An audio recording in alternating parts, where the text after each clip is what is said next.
آقا نے فرمایا قبر المؤمن روضۃ من ریاض الجنہ، مومن کی قبر جنت کے باغوں میں سے ایک باغ ہوتی ہے۔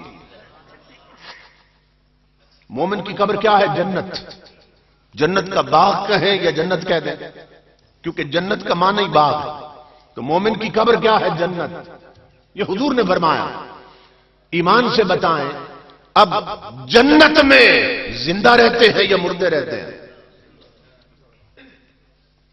یہ جو لوگ کہتے ہیں کہ جی مر کے مٹی میں مل گئے، ختم ہو گئے، تو انہیں پوچھو جب حدیث نے کہا ان کی قبریں جنت ہیں تو جنت میں زندہ رہتے ہیں، مردہ نہیں رکھے جاتے۔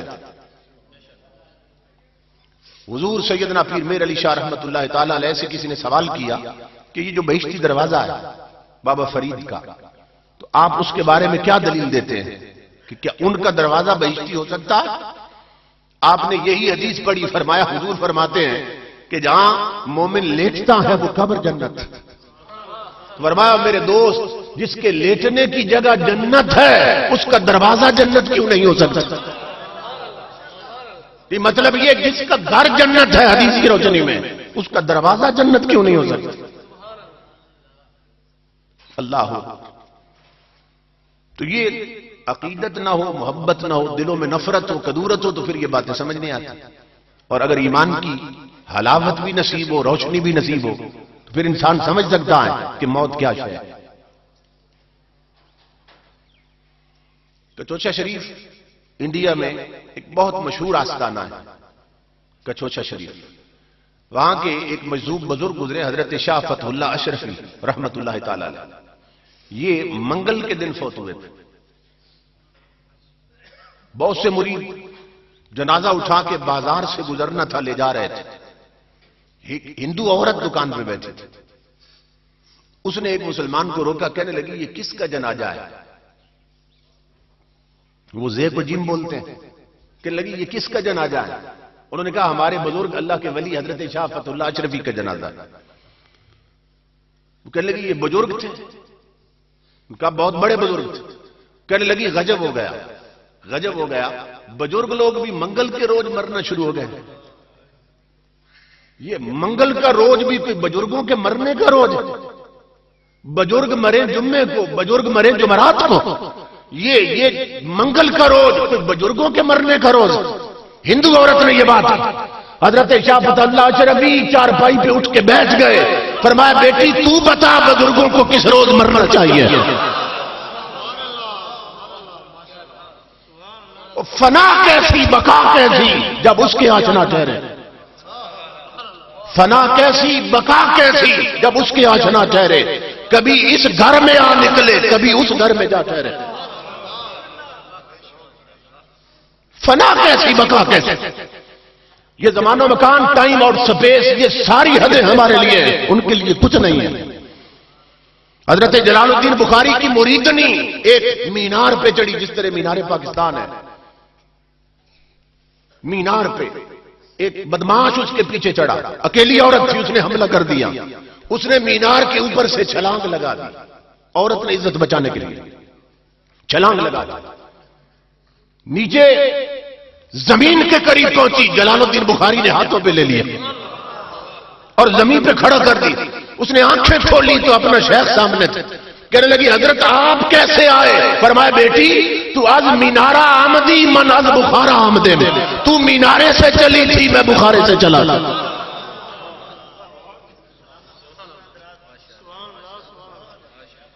فنا کیسی بقا کیسی جب ان کے آشنا ٹھہرے، جب اس کے آشنا ٹھہرے، کبھی اس گھر میں آ نکلے کبھی اس گھر میں جا ٹھہرے۔ حضرت شاہ فتح اللہ اشرفی چارپائی پہ اٹھ کے بیٹھ گئے، اور یہ انڈیا کی تاریخ میں یہ واقعہ، کھڑے ہو گئے، بیٹھ گئے، فرمانے لگے بیٹی تو بتا بزرگوں کو کس روز مرنا چاہیے؟ کہنے لگی بابا بزرگ مرے جمعے کے روز یا جمعرات کے روز۔ آپ نے فرمایا مریدو چارپائی واپس لے چلو، اب ہم جمعے کے دن مرے۔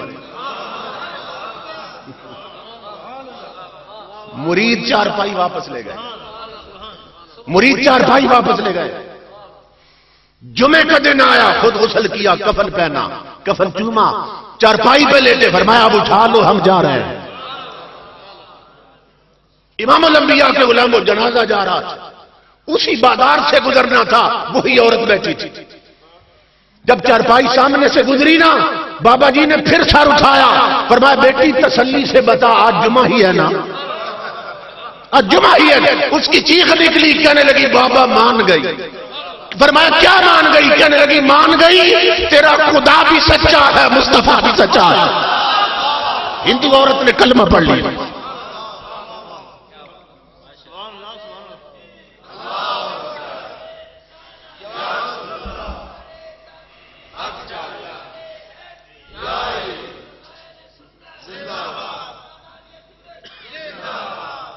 موت ان کے لیے تحفہ ہے، قبریں ان کی جنت ہیں۔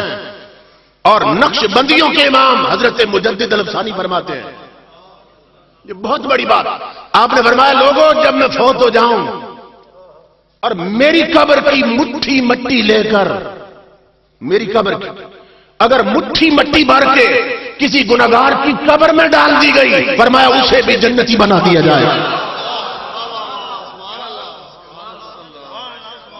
یہ حضرت مجدد الافسانی کا قول ہے، جن سے بڑا مفتی کوئی نہیں، جن سے بڑا فقیہ اور شیخ الحدیث کوئی نہیں۔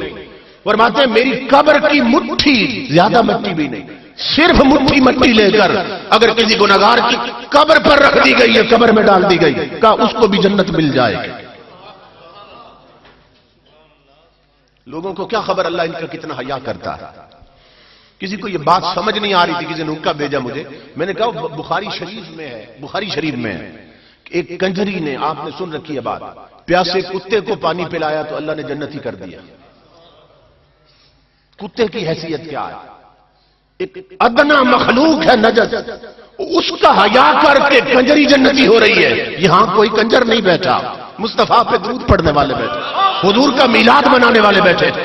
تو وہ جو کتے کا حیا کر کے کنجری کو جنت دیتا، وہ کیا فقیر محمد کا حیا کر کے ہمیں جنت نہیں دے سکتا؟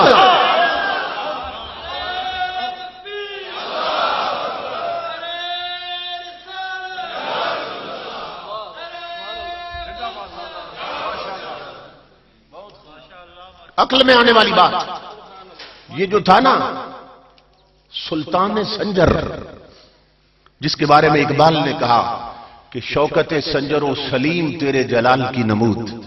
یا رسول اللہ، یہ جو سلطان سنجر، اس کی جو پرسنالٹی تھی اور اس کا روب تھا، وہ بھی آپ کے جلال کی بھیک، کیونکہ امام غزالی فرماتے ہیں کہ اس کی ایسی پرسنالٹی تھی اور اس کے دربار کا اتنا روب تھا کہ جب میں اس کے دربار میں گیا تو میرے جسم پہ کپ کپی تاری ہو گئی۔ امام غزالی جیسا شخص کہتا ہے۔ آپ فرماتے ہیں کہ پھر میرے ساتھ ایک قاری صاحب تھے، میں نے انہیں کہا قرآن کی تلاوت شروع کرو۔ کہتے ہیں جب قرآن کی تلاوت شروع کی انہوں نے تو قرآن کا جلال اس کے جلال پہ غالب آ گیا اور میرا جسم اس وقت تھما۔ امام غزالی کہتے ہیں اتنا رب نے اسے رو بتا دیا تھا۔ تو اقبال کہتا ہے کہ شوکت سنجر و سلیم تیرے جلال کی نمود۔ یا رسول اللہ، آپ کے جلال کی بھیک ملی ہے سلطان سنجر کو۔ تو یہ نا دمشق کے بازار میں جا رہا تھا، اس نے دیکھا، اپنے غلاموں کے ساتھ تھا، اس نے دیکھا کہ لوگ، کوئی بزرگ ہیں، دکانوں سے نکل کر، ہوٹلوں سے نکل کر پورا بازار ان کی طرف لپک رہا ہے اور ان کے ہاتھ چوم رہے ہیں۔ اس نے غلاموں سے کہا پتہ کرو یہ کون ہے۔ وہ دوڑے گئے، واپس آئے، کہنے لگے یہ اللہ کے ولی ہیں، حضرت خواجہ شریف زندانی رحمت اللہ تعالی، حاجی شریف رحمت اللہ تعالی، یہ اللہ کے ولی ہیں، دنیا اس لیے ان کے ہاتھ چوم رہی ہے۔ اس نے کہا یہ میرے رب کا یار ہے۔ سلطان سنجر نے کہا یہ میرے رب کا ولی ہے۔ کہا یہ اللہ کے بہت بڑے ولی ہیں۔ آگے بڑھا سلطان سنجر، دنیا ہاتھ چوم رہی تھی، اس نے گر کر پاؤں چوم لی۔ یہ جب سلطان سنجر فوت ہوا نا، ایک بزرگ نے اسے خواب میں دیکھا، پوچھا سلطان سنجر تیرے ساتھ کیا بیتی؟ کہنے لگا کیا بتاؤں گا آپ کو بزرگوں، جب قبر میں گیا زندگی بھر کے گناہ عذاب بن کے آ گئے تھے، مگر اللہ رب العزت کی آواز آئی عذاب رک جا، میں اسے ایک بات کرنا چاہتا ہوں، ابھی قریب نہ ہونا۔ اے سلطان سنجر بتا، وہ جو بندہ تھا دمشق کے بازار میں، دنیا اس کے ہاتھ چوم رہی تھی، تو نے پاؤں کیوں چومے تھے؟ عرض کی مولا تیرا ولی سمجھ کے چومے تھے کہ یہ میرے رب کا یار، میرا رب اس سے پیار کرتا۔ فرمایا اللہ نے آواز دی سلطان سنجر مجھے اسی کی عظمت کی قسم، جس کا حیا کر کے تو نے اس کے پاؤں چومے تھے، اسی کا حیا کر کے میں تجھے جنت عطا کر رہا ہوں۔ ماشاءاللہ ماشاءاللہ